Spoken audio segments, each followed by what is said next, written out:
Welcome to Tulsa Titans, highlighting our local professionals who are making an impact. I'm excited. We've got Jake Winkler with me. He's a partner at Arledge and Associates. Jake, how are you doing? Doing well, Kellen. How are you? I'm doing great. Hey, get us started. Tell us just a little bit about yourself. I'm a partner at Arledge and Associates here in Edmond, Oklahoma. It's a public accounting practice. I've been a CPA for, man, I guess it's been over 13 years now. Been with Arledge for about 3 years. I'm a father of two wonderful daughters and a husband to an even more wonderful wife. I outkicked my coverage heavily, but just go to church at Crossings, real involved there.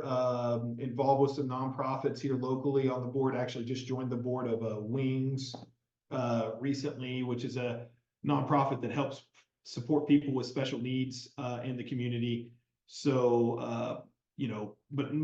First and foremost, I am a Christ follower. I mean, I guess as we've discussed before, it's definitely one of those things where I tend to kind of circulate all those things, those other things that I do, those other things about me. But really, the number one thing that you have to identify as a Christ follower, that's number one. So that's awesome, man. Well, that's a really good place to start because a lot yeah, of people, regardless of what they're doing, they're taking an inventory of their life.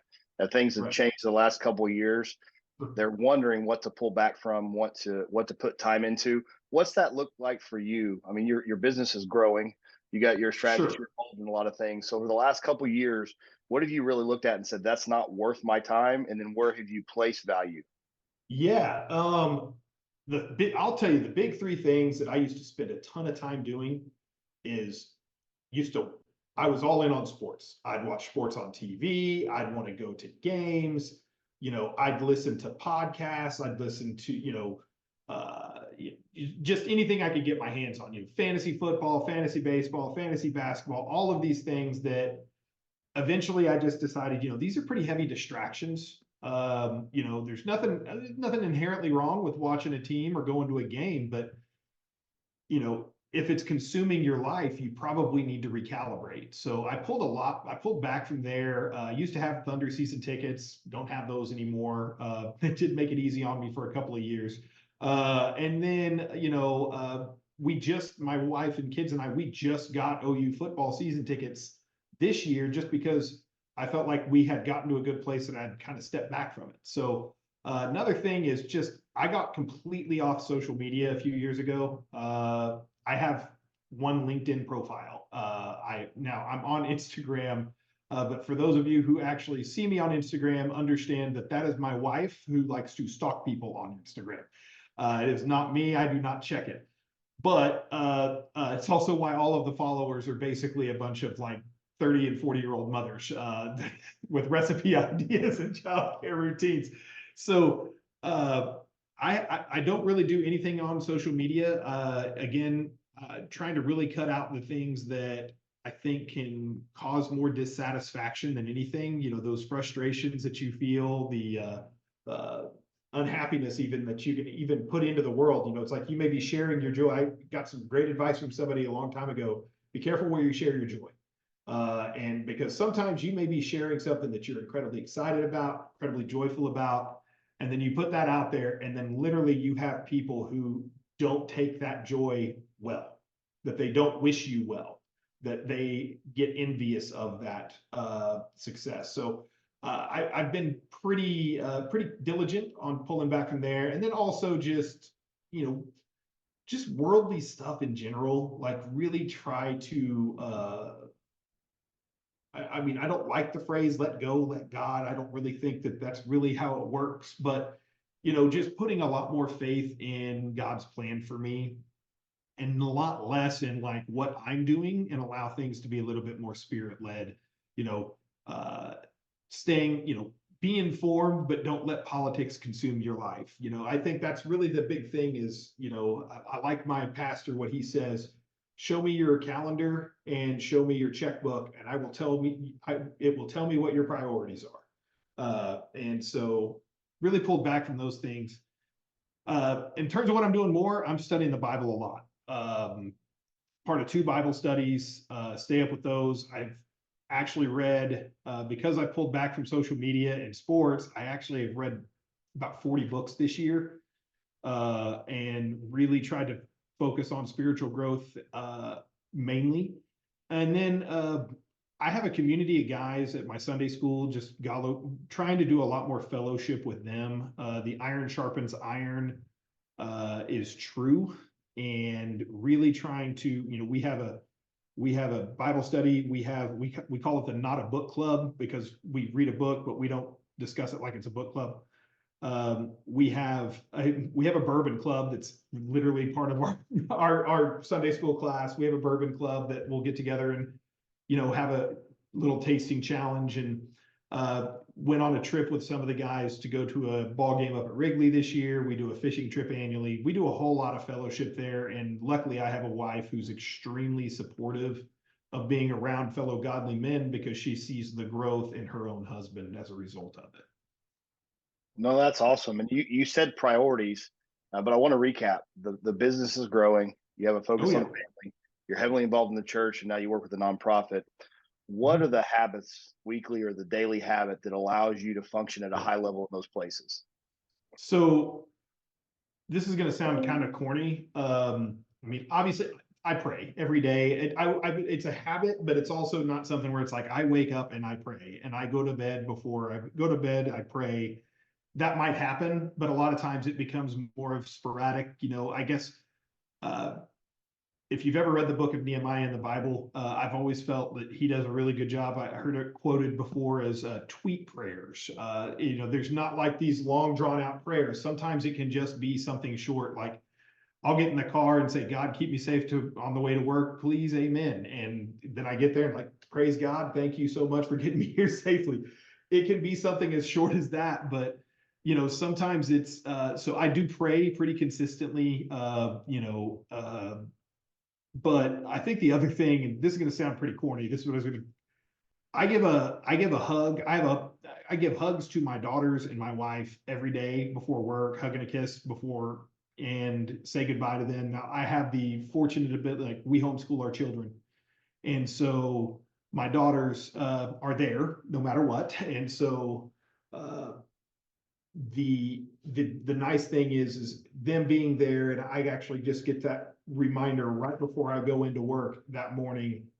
Why are you going to do this? And it's like, here's 3 people who are relying on you. So this long day, this 12-hour day that you're about to put in, this, hey, you're going to have to drive back and forth to Tulsa, and because you have a meeting at 7 o'clock that night, and you're going to get home at 10:30. It's like, why are you doing this? And this is why. I have people relying on me, not just at home, but also at the office too. But I do think that understanding why you are doing something is probably the single most important habit that you can have. All of the working out and the health and all of those things that you take part in, they're all important and they're great. But I think if you're going to work a job that's difficult and something that can test your patience and your stress and your energy, if you're going to do that, you're going to need a constant reminder of why you're doing it. No, that's great. And that may feed into where I was going to go next, but life's not always easy. Like you can throw the highlight reel up on social media. You said that you want to celebrate highlights, but they're not always there. And so when the day or the week doesn't go well, or a lot of things out of your control, right? Multiple places hit you at once. What gets you out of bed? What keeps you optimistic? Yeah, honestly, I work with some of the absolute best people on the planet. My partners, Josh Mullins and LaDonna Sinning, and Kinsey Duarte, they're my fellow owners. We equity partners here. I love working with them. We're all so different, but we're also it creates a balance. Truly enjoy that. I really like what I do. As crazy as it sounds to really like doing accounting, I actually like it. Most people dread it, but I actually enjoy it. There's a misconception, I think, in society surrounding accountants, that we all just sit at our desk and we bang on a 10 key. And you'll notice I'm not wearing a green visor and don't have a pocket protector in. But ultimately, I think that the confusion is, in really what we do, because to be honest with you, so many people think that, oh, you got to be good at math to be an accountant. It's like, no, it's basic arithmetic. It's addition, subtraction, multiplication, division, and occasionally subtractions. And that's about as difficult as this gets. What I tell everybody is I'm a translator. I take financial concepts that some people struggle to understand, and I translate it into language that they can. If I go to a board meeting and I say, here's your financial report, I can tell you why you should be concerned about a number, or why a certain number means this is you have some positive results here. And I think a lot of times people struggle with that. It's like, well, I see numbers on a page, but what do they mean? It's like, well, I'm here to tell you what they mean. So it is that idea that I can actually translate that. And not for, I guess the other thing is, Arledge as a firm has just had so much God blessed success over the last three to 4 years since I've been here. When I started here, we were about 18, 19 people and had about 3.5 million in revenue. We've grown. We're expecting to finish 2024 as we started. We've projected to finish at about 8 million in revenue, and we're flirting with being over 50 employees. So we have a lot of positive things running for us right now. But I mean, anytime somebody asks me, like, well, what are you doing? I'm like, I have no idea. It's just working. So it's working. And we've had a lot of success. Just, I think, at least on my part, I just feel like I've just put a lot of faith in God and said, you know what? Well, when I took this job, I told somebody, I said, God either has something great planned for me in terms of building his kingdom, or he has this great plan for me and that he is going to humble me tremendously and tell me that this is not the path I'm supposed to go down. But either way, I'm going to be thankful for that. So whether I have some sort of great success here or tremendous failure, and I really hope it's great success, but if it's a tremendous failure, like, you got to be thankful for it, even in that moment. Well, you mentioned kind of walking in a season of success, and you've highlighted some of your business partners and some of the resource and the ways that you admire them along your journey. And what I want everybody to hear is very few people reach success without other people pouring into them. Who are some people that you've admired, and what did it look like for them to pour into you? I mean, I would say, number one, my mother, mom she didn't have indoor plumbing until she was 16 years old, and worked her tail off just to get us to a different rung of the economic ladder. I lost her 5 years ago, and it's still an incredibly tough thing, which is why I'm going to gloss over it pretty quick. But it's very it's inspiring to see somebody who starts here and just knows that, look, I may not get to where I ultimately hoped I could be, but what I can do, is I might have been born on home plate, but I can get my kids to second base. It's that idea of, I'm going to pay it forward. I'm going to make it a little bit easier for them. Mom worked really hard, and I take a lot of that work ethic and that drive from her. And the other one this is probably the oddest one, is my grandfather-in-law. My wife's grandfather, he hitchhiked back and forth to college, became an accountant. My wife had her dad is an accountant. Her grandfather was an accountant. She married an accountant. I know what she sees in me, at least. So but the great thing about him is, like, he had tremendous success. I mean, he really did. When we went to his funeral, you would just hear about all these things he did for people, and you never knew. You never knew. He was giving $1,000 a month to this one family that was it was his wife. It was my wife's grandmother. It was like her sister who had a son who was handicapped, and he bought them a handicap van and then started just sending them money every month. just so they could act, because she couldn't work. She had to take care of her son now. And he did it all the way up until he passed away. Just truly an amazing man, truly humble, and just incredibly intelligent, and never rubbed it in your face. I mean, he was just, I don't know, you look at a guy like that and you immediately just go, this is the model of a godly man. This is what we should want to be. And so, unfortunately, I think I'm probably a little bit too gregarious to model his behavior exactly, but it is something to strive towards, like just a model of humility and stewardship, and just a very virtuous man. I really admired him. When you strive to give to others and to pour into others, what are some values and actions? I mean, because you're a leader there at the firm, what are some Yeah. values and actions that you make sure you're instilling? Yeah, so values are caught, not taught.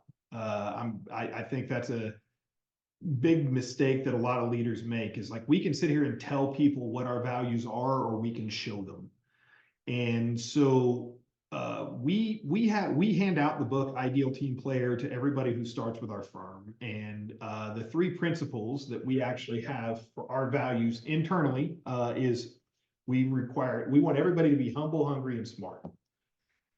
And we always say that smart is not necessarily like, I need you to have an IQ over 120. It's be socially smart, understand your role within the team. If you're a staff, be a staff, and understand that we expect you to have some questions, and don't be over there saying, no, I can do it myself, because you're not going to be able to do it yet. But be hungry for that knowledge, and be humble. I think we try on our end to show that. I mean, I think servant leadership is incredibly important, but understanding that that does not mean doing other people's work. It means being willing to get them what they need and to support them in a way so that they can do their work effectively. I think that's something that I frequently see misconstrued, is whenever people talk about servant leadership, it's like, well, I had this thing that happened, or I had this thing and I just couldn't get it done, and my boss stepped in and did it for me. And it's like, well, that's not servant leadership. How are they going to do it next time if they don't know how? So I think the other thing is when you're doing in-firm values, I think when you see those values, you have to be encouraging. Teddy Roosevelt quote, which I love, is nothing great was ever accomplished without enthusiasm. And so I think when you see those values that you want to see, you see that person who says, hey, I'm going to stay late and help this other person out because I know they're going to be staying really late unless I do. Being enthusiastic and encouraging and kind of showing that behavior, to instill those values even further. I married a woman who is incredibly encouraging. There was never that moment of, well, I want this and you just need to work harder. I always say, my wife believed in me before I believed in myself.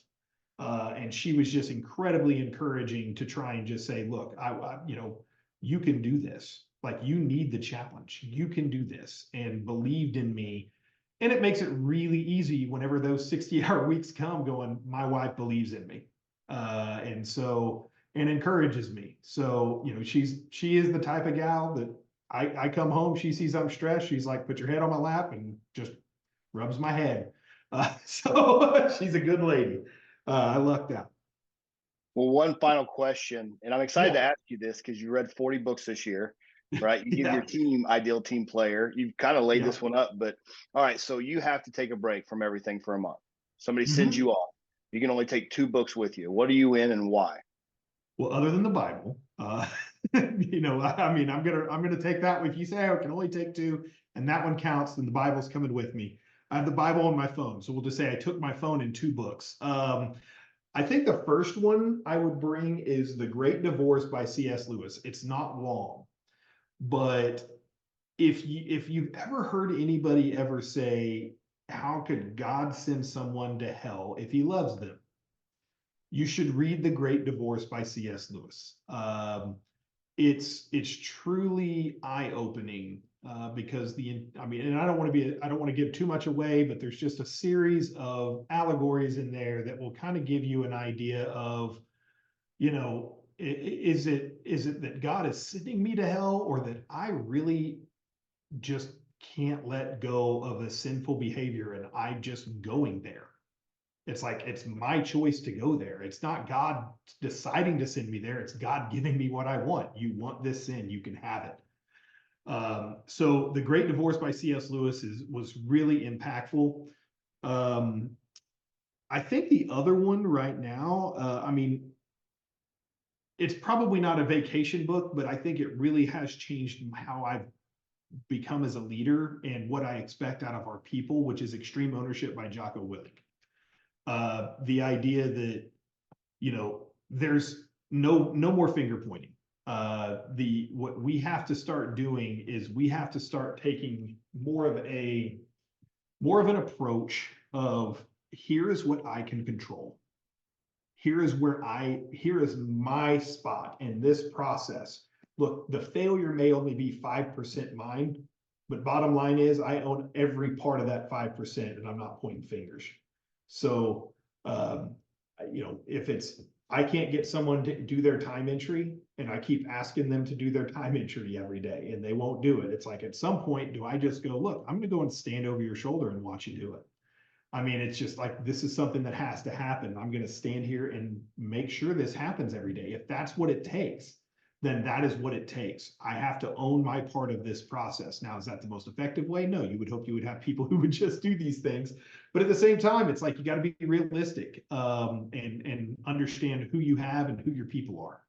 So I think listen, there's about 10 other ones I could give you probably off the top of my head that are either extremely entertaining, or are just, you know, meant a lot to me just in my spiritual development or personal development. But I would say, if anybody's listening to this and going, which two should I read? I would go, well, for leadership, Extreme Ownership is where it's at. And then if you're looking for spiritual development, for I think one of the biggest questions in spirituality, whenever you're dealing with people who don't believe, that's a big one. You know, how could God send me to hell if he loves me? And it's like, Great Divorce, read that. Don't take your theology from it. Don't, you know, see, I always say, you gotta be careful. C.S. Lewis is such an amazing writer, but it's like, you can't build your religion around C.S. Lewis. You got to build it off the word. But C.S. Lewis was pretty great in terms of just knowing the word and understanding it. Yeah, sometimes we got to know what questions to ask ourselves to get the answer we're really looking for.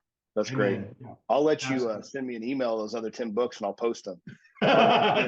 So one last thing, you mentioned LinkedIn because you stay hooked up. If somebody has questions about family, leadership, probably not accounting, right, or faith, how can they look you up on LinkedIn?